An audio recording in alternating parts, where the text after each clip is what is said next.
Okay, we are now joined by Ginger Points, who is the Environmental Health Director at Net Health, to give us some important advice on summer swimming safety tips, especially parents who are going on, public pools, private pools, and definitely splash pads as well, what parents need to know the most. Ginger, thanks for joining me. I'm glad to be here. Thank you for the invite. So I want to start with what is the right age where children should learn how to swim? You said it should be the youngest, as young Is as possible? is yeah, I would say yes. Yeah, they do have swimming classes for infants, even. So I don't know how accessible they are locally, but they are available. I've seen that multiple times. But as soon as they start walking and toddling around, then they could be at risk, for drowning in an unprotected pool or unsupervised area that has a body of water. So as soon as we're comfortable with getting them in the water and familiarizing them with water and teaching them how to swim, float and doggy paddle at the bare minimum, so would be very beneficial. And then, of course, a lot of people are going to be going to public pools across East Texas. If parents are planning to bring their kids to one of many public pools here in East Texas, what do you want them to know, especially with Mm-hmm. safety among their kids and making sure nothing bad happens? Absolutely. So definitely want to do some homework about the pool itself. Swimming pools they can be dangerous for both drowning hazards, but also life safety issues, and also chemistry. Getting bacterial infections and things from that body of water is a risk. And so the more that people swim, we have to make sure that the chemical sanitation in that water stays at an appropriate level to prevent illnesses from arising out of that, participating in swimming at that facility. So do some homework about the pool, walk around the pool yard, orient the kids, orient yourself where the life safety features are, and the do's and don'ts. Definitely go over the do's and don'ts with the kids before swimming. I know that takes a little bit of time out of the fun, but it's necessary safety to teach them, not to jump headfirst into the shallow end, or not to horseplay or run around the slick areas that they could slip and fall and hurt themselves and things of that sort. Yeah, and I'm guessing, because there's probably a bunch of situations where a parent might be with other parents, and like I was talking to you about earlier, where they might think somebody's watching my kid there because there's a bunch of people around that I Hmm. know, but you really can't be too sure, of course, in a Yeah, situation like that. yeah, What do you want parents to know about that, yeah. where you pretty much just always have to make sure you're always watching Uh, your kid, or for a fact somebody is Definitely. watching your kid, or somebody who you're watching somebody maybe you're bringing to the pool along with your children. Definitely. That's don't take things for granted. That's when accidents happen, and it's not a good situation for anybody. So that is one of the national campaigns, is to take a pledge. I think it's poolsafely.gov that um, asks parents or guardians to be very diligent about concentrating, go to work, to concentrate on supervising the kids. Don't go out there and lounge in the sun and read a book, or be distracted, because drownings can happen very quickly, and the situations have proven themselves that it often is a silent killer. Somebody's not always flailing and making a bunch of noise, but if when a drowning occurs. So definitely keep your eyes on the kids. Make sure they are coming up for air. Teach them not to go mess around with the main drains at the bottom of the pool, because that's suction entrapment hazards are a risk, definitely. And then splash pads. I was talking to you about it earlier. Is there a valid point to them being possibly more dangerous than public pools in certain areas, or just, Yeah, or what would you say about that? the more biological contamination and risk of illness is a concern at a splash pad. Over the early 2000s, the brain-eating amoeba was a problem, and 3 deaths around the nation. One of those splash pads was not a recirculated body of water, meaning the water comes in and then it goes straight out into the drains and out to the sewer. Whereas another couple of those splash pads were recirculated water, which needed disinfectant. but they weren't working correctly. And so that's many, many deaths. There was a case in, I think, 2005 or so in New York where over 2,000 people got sick with cryptosporidium from swimming or playing around at a splash pad. And crypto is a very hardy parasite that, it takes a lot of chlorine concentration over time to kill, often introduced by birds or other contaminated water. And so since that time, the laws have changed to add a secondary level of disinfectant to recirculated bodies of water to help prevent that. But for the water in, water out type, many of those splash pads, even those around this area, are not regulated at all. So we're just dealing with drinking water, just your normal drinking water out of the tap. And that's, it's good drinkable stuff, but it's not good to further disinfect once it hits the environment. So meaning, if it splashes onto the pad area, any additional contamination that is added to it at that time is likely not going to get disinfected. It's just going to get washed away. And so bacteria could build. And so that trying to emphasize, making sure that deck area is cleaned on a routine basis. Somebody overseeing that facility should make sure that the deck is disinfected fair and safe, no trip hazards or anything like that.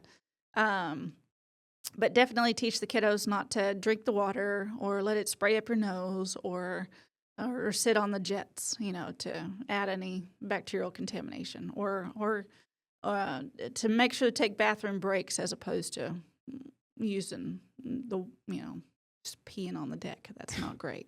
And you also said Yeah. do your research if you're a parent on these splash Yes. pads as well. That can help. It can help. It'll help you know what you're dealing with, or what the particular risks may be.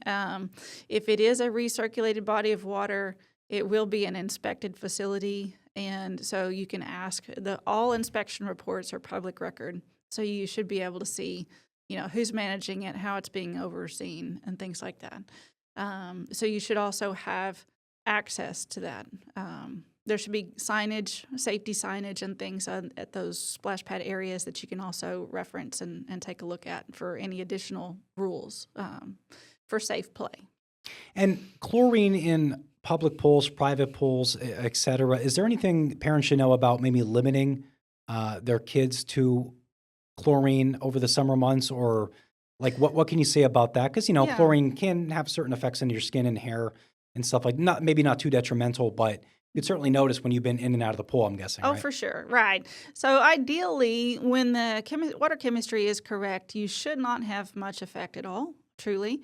But it is a large body of water. It is subject to change chemically and with a bacterial load and things like that. So it is oftentimes good to shower after you exit the pool, just to get rid of the pool water off your skin, any bacterial contamination that you might have picked up, to make sure that you don't have any secondary infections that way. But, as long as chlorine is in the correct limits, it should be safe to swim. So that's anywhere from 1 part per million to 8 parts per million of chlorine. If it's anything higher than the 8, it is something that would be subject to pool closure because it is too strong for us to handle for extended periods of time, definitely. And there is also a difference between free chlorine and combined chlorine. It's free chlorine is the active disinfectant that's in the water, whereas combined chlorine is already attached to some other organic matter and it has no disinfecting power. And so that's oftentimes when we do our chemical tests as we go out to inspect these pools, is to make sure that the free chlorine is available to actively kill any bacteria that might be in the water. If the chemistry is not correct, then chemically you could get some skin irritation, but also if the chemistry is too low, then you could get some bacterial skin irritations that that will affect your hair follicles and things like that, cause a big itchy rash and things of that sort too. So, water balance is quite difficult, and so it's good to know.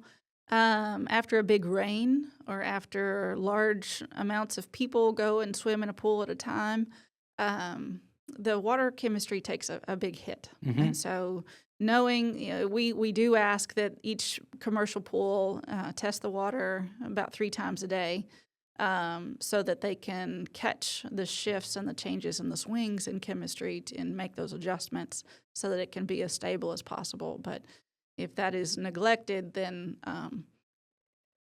what time of day that they come out and test, then it's maybe a little bit more risky time after those big events. Yeah, and then of course, swimmer's ear is a big thing in the summer months, especially for children. I think everybody, Yeah. or at least mostly everybody, has probably heard of swimmer's ear, or maybe have gotten it if they swam a lot as a kid. What do you want parents to know about that, and what are some of these signs to look out for if you definitely know if you have swimmer's ear if you're a child? Definitely. You wake up at night and your ear's throbbing and aching and hurting. It's very painful and miserable. Kids are more susceptible to earaches just because of the ear canal's orientation as we grow. So it's sometimes harder to get water out of the ears. Anytime you submerge your head, and obviously it's going to be more likely that your ear canal will fill up with water. So making sure that your ear is dried.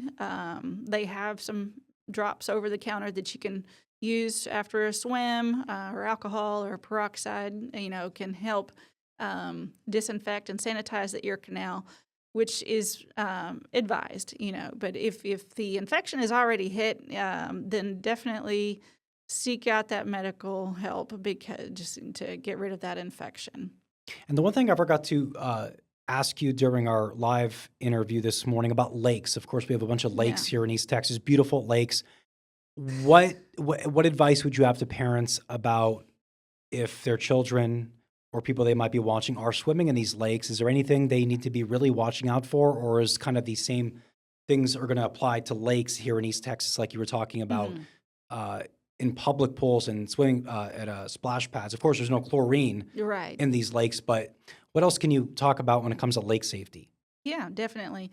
A lot of the same safety features apply. It's good. The thing about it is you cannot see the bottom, and so you don't know how deep it is. You don't know what you're dealing with. Any submerged logs or anything like that that you could jump onto that could cause major injuries. So definitely those things. Definitely want to swim with multiple people. Don't want to swim alone. Things of that sort. The bacterial concentration is a question. You want nice, fresh, clean water as much as possible. The hotter it gets, if you're in a stagnant body of water, then chances are that evaporation could occur and concentration could occur of some bad bacteria. If it's after a flooding event, you have a possibility of having surfacing sewage from septic and aerobic tanks that might find their way into the body of water. So you need time, for the sun or natural bacteria to break all that stuff down.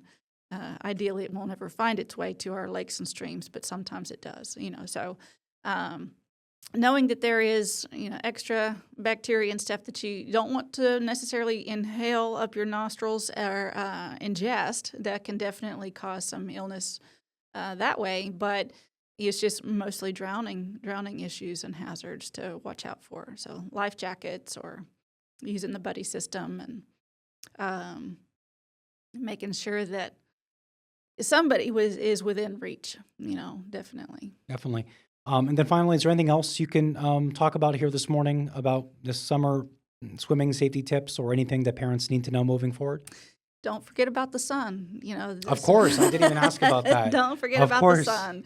Reapply sunscreen on a fairly regular basis. Sunburn can also lead to public health issues. So don't forget about that. Stay hydrated.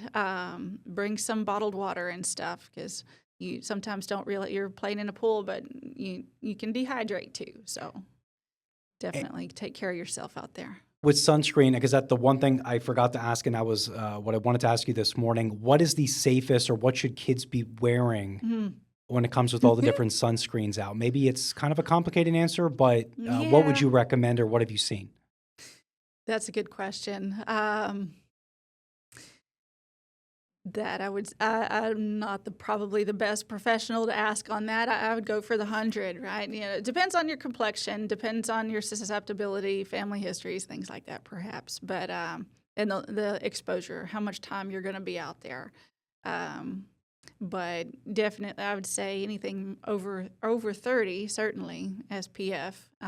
But then skin conditions, how many allergies does a person have? So choosing the type there's a wide array out there that you can choose from. So you might seek some medical advice on that for if you have any concerns or questions. Yeah, but definitely the most important part of that is just make sure you're wearing sunscreen. Definitely. If you are swimming, to reapply it, because Yeah. reapplying it is something I did not do one time, and I definitely got some pretty bad sunburn. Oh yeah, no, So- sunburn is not fun. Definitely not fun, and it can pose later risks in life. So definitely protect yourself. Absolutely. All right, Ginger, is there anything else you wanted to add? No, if you have any other questions or anything, I would definitely advise CDC has some healthy, swimming practices and things to abide by. They're concentrating on the germs that are in the water this year. And then also poolsafely.gov is another one to have some good safe swimming tips as well, and access to maybe some resources for swimming lessons and things like that. And also, if you have other questions, you can find inspection results for our commercial pools and spas on our mynethealth.org webpage. So it is something else that you can explore. Okay, Ginger, thanks for joining me. I appreciate it on this Friday morning. Absolutely. Thank you.